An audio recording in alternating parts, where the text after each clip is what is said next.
Good evening. Fang and I are here, you might hear him in a second, to teach you how to pour a bottle of wine. The producer of my YouTube lessons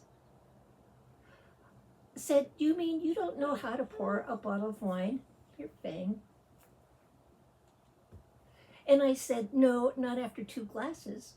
But seriously, how to pour a bottle of wine without dripping is the point. Because as you see, if you don't know how to pour it properly, you could ruin your grandmother's tablecloth, and this doesn't go well in the family. Apropos, if you are drinking red wine, you normally have a large goblet. I'm trying to find a place where you can see it, with a large opening, because aerating the red wine is very good for it.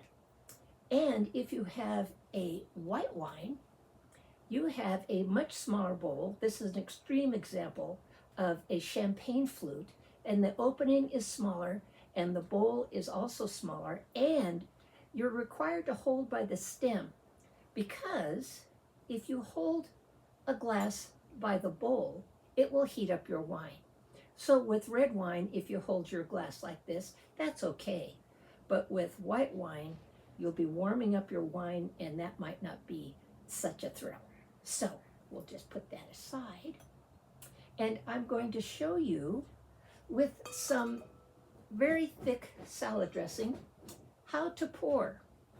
What you do is, this is slow motion in theory, is that when the wine comes out, which takes 4 years, there you go.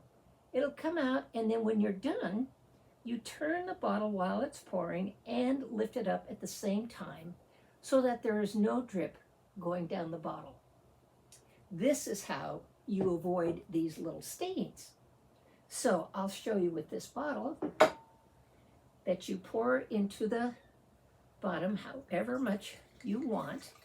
You turn the bottle while you're pouring and lift up, and no drop goes down the side, which is actually nice also. In case you can use this bottle the next morning, you won't have this big red drip going down the side. So unsightly.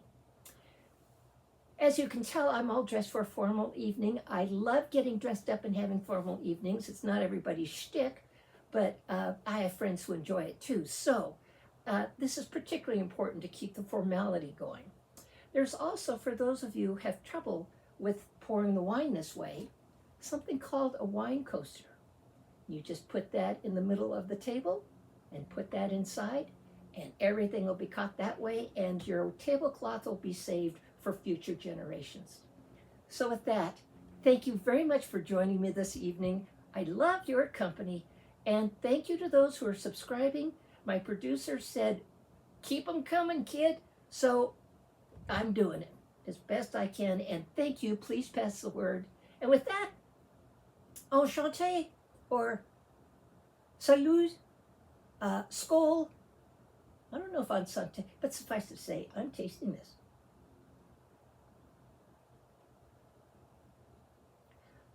Wow.